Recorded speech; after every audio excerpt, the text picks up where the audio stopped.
guys, it's Elizabeth, and today we are continuing our knitting tutorial. We are going to start off with casting on, knitting, and purling. So the first thing to casting on is you're going to need to have a loop in your yarn. It doesn't matter if you do a fancy loop, if you just tie a knot, whatever, as long as there is some sort of loop in your yarn that you can put on your needle, that's all that matters. Whatever suits your fancy, guys. So you're just going to take that loop and put it on your needle. Now, we're going to go over how to cast on. Casting on is whatever your pattern requires. A lot of patterns, for example, for scarves, will require that you need 35 stitches on your needle, or blankets will require upwards of 200. It really just depends on whatever your pattern needs. So we're just going to cast on a few stitches, just so I can show you. The first thing you're going to do is you can make a U shape with your fingers. Go under the yarn, turn, under the yarn, and let go. So U, under, turn, under, let go. And now we've got a couple stitches on our needle. U, under, turn, under, let go. Now, when you've casted on however many stitches you need, we've got 4 here, we're going to turn and pick up our second needle. And now we're going to do the knit stitch. So you're going to go up through your stitch, going to go under the yarn, back in front, and then you're just going to slide down between the yarn and the needle, like so. Then you can slide that first loop off, and that is one knit stitch. So we're going to do it again. We're going to go through the yarn, under, in front, and between the two. Slide it off. 2 knit stitches. So up, through, between the two. Up, in front, between the two.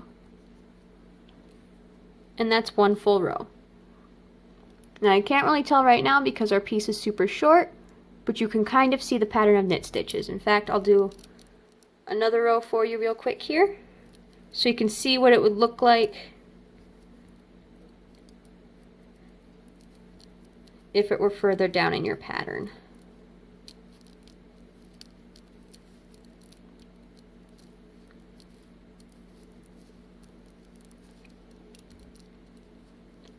There we go, you got kind of those little, little V shapes in your yarn there. That's a knit stitch. And now we're going to do the purl stitch. The purl stitch is literally just the backwards of a knit stitch. So, you're going to take your yarn and put it in front of your needle instead of behind. You're going to take your second needle and put it down through the stitch, the opposite direction you would a knit stitch. You're going to touch on the other side of your yarn and flip it up so it comes out through between the needle and the yarn. And then you're going to slide your loop off. So put the yarn in front of your needle, go backwards through your stitch, touch your needle, and flip up. Slide the loop off. Yarn in front, through your stitch, touch your needle, and flip up. Through your stitch, touch the needle, flip up. And now you have what looks like little beads almost on the front of your yarn. Now if we flip this piece, it's going to look the opposite. Now it looks like on the bottom we have little beads and V-stitches, because the purl stitch is just the exact opposite of a knit stitch. So if we flip around, and we're going to purl, so we're going to put it in front, backwards through the stitch, over the yarn, touch the needle, flip it up, and then slide it off. in front of the needle, backwards through the stitch, over the yarn, touch the needle, flip, slide it off. Oop, lost a loop. See, if this happens, if a loop slides off your needle, all you have to do is stick your needle back in the loop, very gently.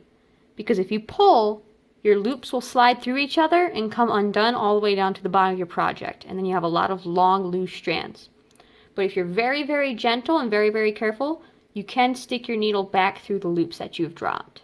It takes a lot of practice, but you can figure it out. So we're going to put our loop in front, our yarn in front, go backwards through the loop, over the yarn, touch the needle, flip, slide it off. In front, backwards, over, touch, flip, slide it off. And there's our second row of purls. So that is the basics of how to cast on, knit, and purl. You can use this for a variety of patterns. You can alternate between knit 1, purl 1, knit 2, purl 2, whatever you like. Depending on how you alternate, you can get a variety of patterns. You can get kind of a bobble look. You can get the ribbed edging like you would for the edge of cuffs on a jacket or the end of scarves. Whatever you like, just these 2 stitches can make a lot of variety on their own.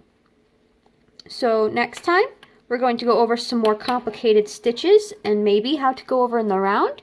I hope you'll join me then, and I'll see you next time. Bye, guys!